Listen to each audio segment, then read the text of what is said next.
names on this wall of those that were never recovered.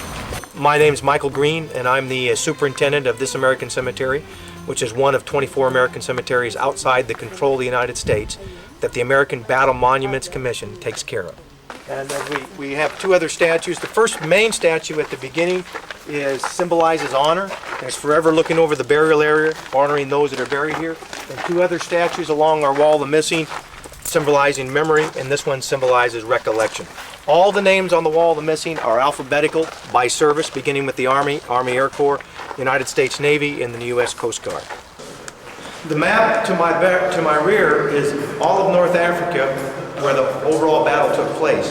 The one on my right, depending on how you're looking at me, and the left is South and North Tunisia, where most of the fighting took place. As you look at the map, you see red arrows, which indicate those are U.S. units moving around. You see light green arrows, which are the British. You see some light gray, which is the freed French, and you see some black, which is the Axis or the Nazis. On 8 November 1942, we landed in Morocco and Algeria, as you can see. For 3 days, we fought against the Vichy French. We tried to collaborate before the operation, but the Vichy French, for whatever reason at that time, were not willing to collaborate. They eventually did, and they joined us in the fight, as history records.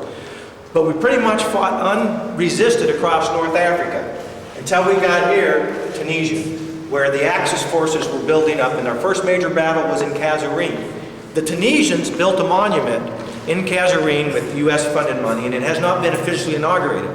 The hope is that, and the reason it hasn't been is it was finished just at the same time all the tension started happening in the Middle East. So for obvious reasons, security and other political concerns, they decided to postpone it. So the hope is, as they say in this region, inshallah, we'll have an official inauguration of that memorial sometime in the future. When, I can't give you a date. But it's there, and it honors the great sacrifice that took place in this particular major battle. And it gives you also a reminder of how the Tunisians worked with the United States and to try to remember those that fought and died for liberty and freedom.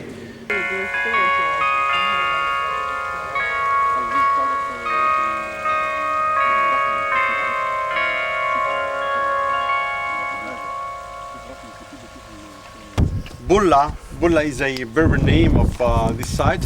Regia because it was one of the residences of the Numidian kings in the area. The earliest evidence of this city goes back to the 6th century BC. And it was conquered by the Romans in 46 BC, and it was heavily Romanized during the 2nd, 3rd centuries AD. In these squares, you can see this crescent with the number 3.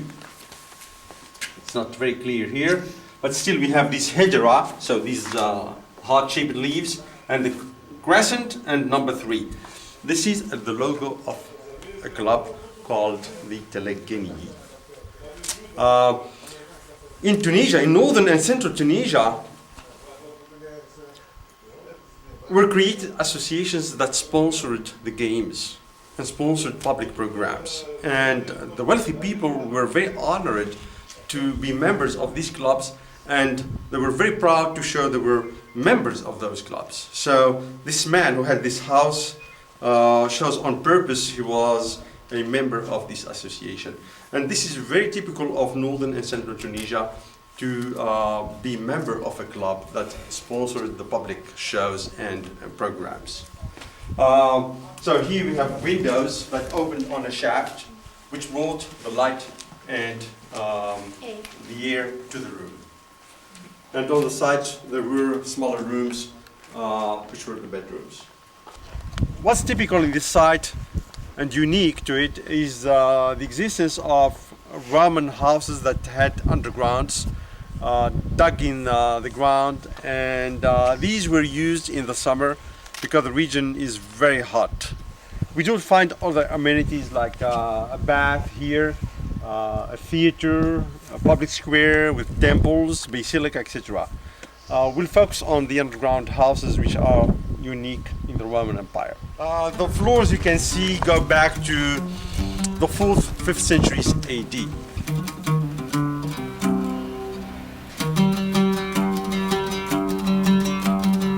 The biggest room in the underground, which was the dining room, called the triclinium. The kline in Greek was the couch. because the rich Romans ate on couches. So here we have a central part, elaborate compared to the rest of the floor. So you have normally a T-shaped floor surrounded by a U-shaped floor. The U was covered by the couches, so it was less elaborate, and the center was more elaborate. Here we have a type of leaf called in Latin hedera, so in plural hederae, heart-shaped leaves. When they come like that, very stylized, you are already in the 5th century AD. And these were meant to bring the good luck to the house and ward off evil. Take me to the Kasbah. This is the Kasbah Palace Hotel.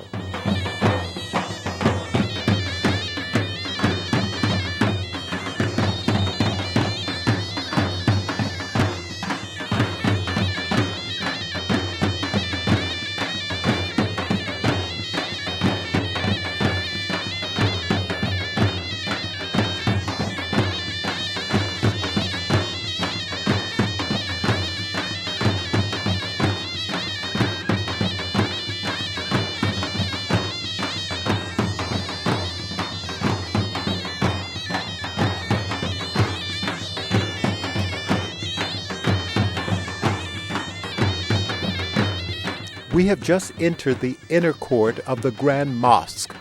It is lined with many Roman arches. The courtyard here is like an extension to the prayer room.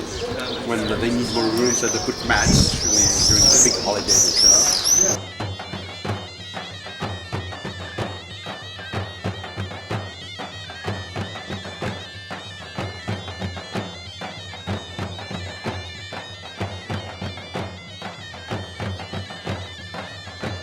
The first muezzin of Islam was a black man called Bilal.